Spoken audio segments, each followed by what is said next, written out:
Ya baik, Bapak Ibu kita masih ada 5 peserta lagi karena peserta kita sebanyak 51 orang.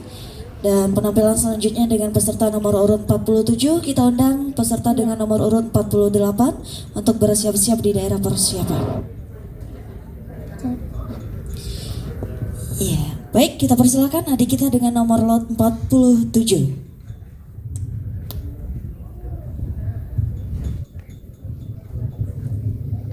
Pak Mamat jualan tomat. Yang membeli harus hormat. Jika kita umat Nabi Muhammad, jawablah salam dengan semangat. Assalamualaikum warahmatullahi wabarakatuh. Waalaikumsalam. Yang terhormat Bapak Ibu Dewan Juri dan hadirin yang berbahagia. Perkenalkan, nama saya Isna Izzatun Nisa Ar-Rasyid, utusan Min 2 Darmasraya. Izinkan saya bercerita legenda yang berjudul Sawah Takulwa. Disinilah aku tinggal, di sebuah daerah yang bernama Koto Padang. Koto Padang merupakan daerah yang indah, tentram, damai, dan juga penuh cerita-cerita legenda yang diceritakan secara turun-temurun oleh nenek moyang kami. Salah satu legenda yang cukup dikenal ke daerah lain adalah legenda yang berjudul Sawah Takulwa, yang berarti sawah selendang.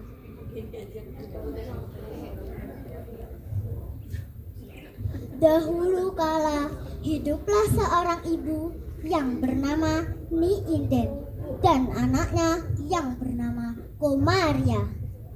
Ni Inden dan Komaria adalah keluarga miskin, hidupnya pas-pasan.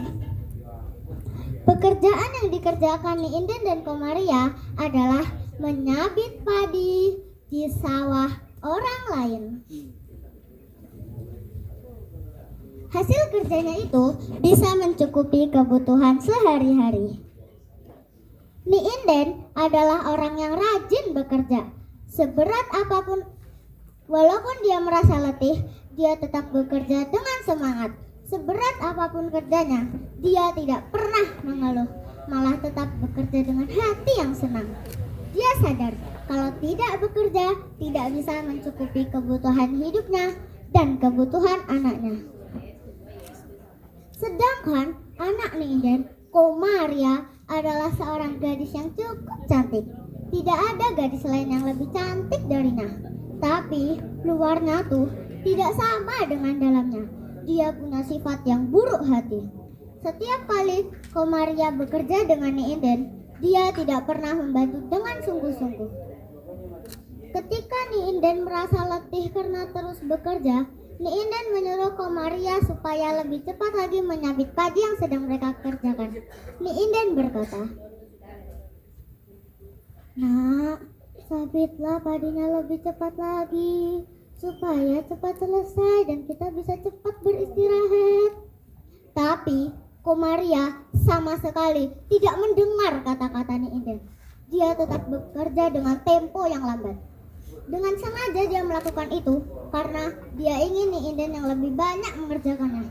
Sedangkan dia hanya sedikit, dengan begitu tidak akan menguras tenaganya. Komaria berpikir begitu karena dia adalah anak yang malas dan durhaka. Dia juga sering menantang perintah Ni Inden yang tidak lain adalah ibu kandungnya sendiri.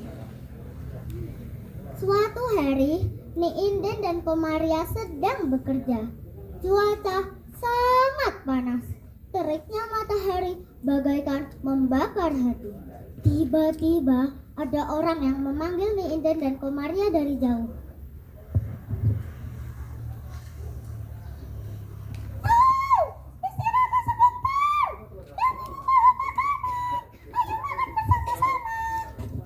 Kata orang itu.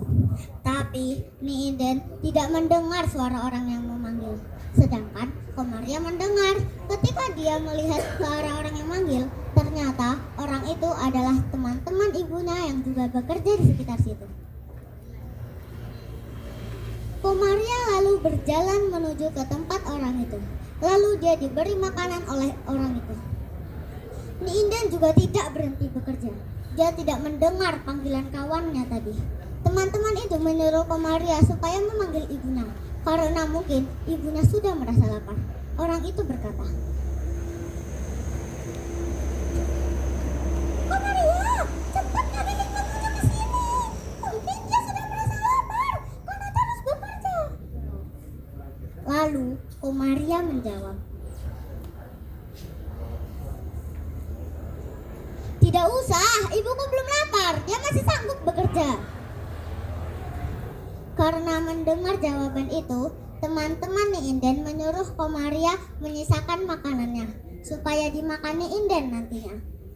Ternyata Komaria hanya menyisakan sedikit makanan untuk Ni Inden dan diletakkan dalam tempurung kelapa. Begitu durhakanya Komaria kepada Ni Inden. Padahal Ni Inden tuh ibu kandungnya sendiri. Sesudah kenyang memakan makanan pemberian teman-teman ibunya, Ni Inden lalu memanggil ibunya sambil berkata, "Bu, ibu, bu, kesini. Tadi kawan-kawan ibu memberiku makanan. Aku juga menyisakan untuk ibu." Karena mendengar kata-kata itu, hati Ni Inden sangat senang. Ni Inden lalu berjalan menuju ke tempat Komaria dengan penuh senyuman. Tapi senyuman itu perlahan menghilang sesampainya Ni Inden di tempat Komaria dan melihat makanan diletakkan dalam tempurung kelapa. Hati Ni Inden sangat sedih sampai-sampai dia ingin meneteskan air mata. Tapi dia tahan air matanya karena Ni Inden tidak mau menunjukkan kesedihan itu di depan anaknya. Walaupun dia merasa kecewa dengan sifat anaknya, Ni Inden tetap memakan makanan yang diletakkan dalam tempurung.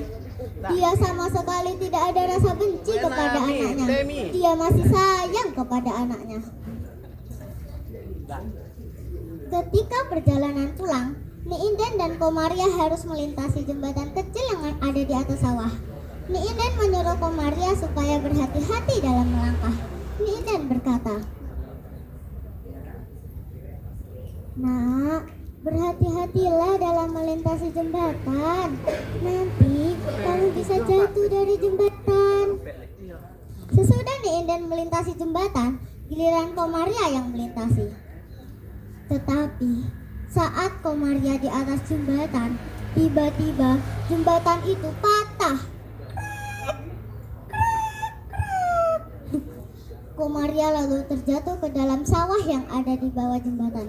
Komaria hanya bisa berkata, "Tolong, tolong, tolong aku, ibu, ibu, tolong." Ni Inden berusaha mencapai tangan Komaria. "Nak, sini nak, pegang tangan ibu nak, nak, sini." Tetapi sawah itu terus menghisap tubuh Komaria, sehingga yang bisa dicapai Ni Inden hanyalah selendang yang dipakai Komaria. Itulah sebabnya sawah itu dinamakan sawah Takulwa atau sawah selendang. Pesan moral untuk teman-teman yang lain dan diri Isna sendiri. 1. Tidak boleh durhaka kepada orang tua. 2. Tidak boleh membuat hati mereka sampai sedih, apalagi membuat mereka sampai meneteskan air mata. Sesungguhnya itu adalah perbuatan yang sangat buruk. Semoga teman-teman yang lain bisa mengambil pelajaran dan hikmah dari kisah yang Isna ceritakan. Isna akhiri dengan pantun. Kalau ada sumur di ladang, bilang cakep dong. Ulang ya. Kalau ada sumur di ladang, boleh kita menumpang mandi. Kalau ada umur kita sama panjang, boleh kita berjumpa lagi. Wassalamualaikum warahmatullahi wabarakatuh. Waalaikumsalam warahmatullahi wabarakatuh. Terima kasih adik cantik. Iya boleh mikrofonnya diambil ya.